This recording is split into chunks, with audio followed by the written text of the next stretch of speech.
Hi guys, magandang hapon. Alas 7 na pala guys, magandang gabi. Kumusta kayo guys? Ngayon dito sa Maynila guys, maulan. Hindi naman kalakas ang ulan, yung parang ano lang yung pakana-kanang ulan. Pabugso-bugso, minsan walang ulan, minsan naman umuulan. Diyan sa probinsya guys, sa Leyte. Sa Leyte, sa Surigao, basta malakas ang bagyo dyan. Itong bagyo na tong Tino, malaki ang sakop. Yung dyan sa probinsya guys, yung mga kamag-anak ko, mga kapatid ko, lahat ng mga tao dyan sa probinsya, ingat kayo guys kasi medyo malakas dyan. Mag-pray lang kayo dyan. Pray lang tayo lahat. Sana sabay-sabay tayo mag-pray para iligtas tayo ng ating Panginoon. Wala namang imposible na pag tumawag tayo sa kanya, walang imposible kasi siya naman ang nakakaalam sa buhay natin. Tsaka siya lang naman ang tagapagligtas. Yung mga hula-hula guys, yung napanood natin sa Facebook, hula lang yun. Hindi natin sila paniwalaan kasi wala namang tao rin din yan eh. Ang paniwalaan natin si Lord. So, walang imposible pag magdasal tayo. So, ingat-ingat lang guys. Kasi sa panahon ngayon guys, na delikado talaga guys. Dahil sa gabi nga, 'di ba dapat ngayon mataglamig na kasi November, mag-December, mga ganyang buwan malamig na talaga. Pero ngayon guys, maalinsangan lalo na sa gabi. Maalinsangan guys. So parang naisip mo na iba na talaga ang panahon ngayon guys. So, mag-ingat tayo. Yung mga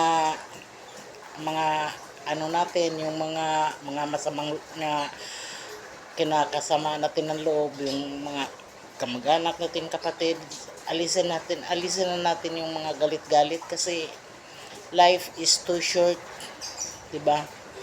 Hindi pag mayroon tayong galit sa puso natin, hindi nakakaganda sa buhay natin, pampabigat lang 'yan.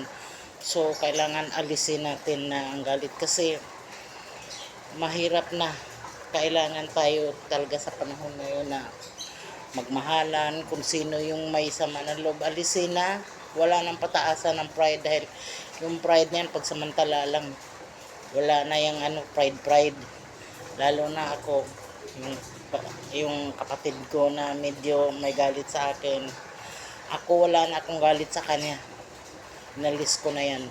Ewan ko lang sa kanya kung may galit pa siya sa akin. Basta ako wala na akong galit. Kasi, siyempre, pag kinuha na tayo ni Lord, wala naman tayong magagawa. Maganda na yung pag kinuha na tayo ni Lord, malinis na yung kaluluwa natin para pag wala na tayong hatred sa buhay natin. So, magdasal na lang tayo na ilayo tayo sa mga kapahamakan, kagaya ngayon na yung may bagyo, yung mga kalamidad. Magdasal na lang tayo na ilayo tayo, iligtas tayo ng Panginoon. So, ayun lang guys, masasabi ko. Ingat tayo, tapos magdasal dahil walang imposible pag magdasal tayo. Si Lord lang naman ang nakakaalam sa atin. Saka, walang imposible pag nagdasal tayo dahil iligtas tayo. So, ako wala na akong galit. Masaya na ako sa buhay ko. Kasi, pag may galit ka sa puso mo, magbigat ang takbo ng panahon pag may galit ka. So maganda na yung wala kang galit, bahala na si Lord.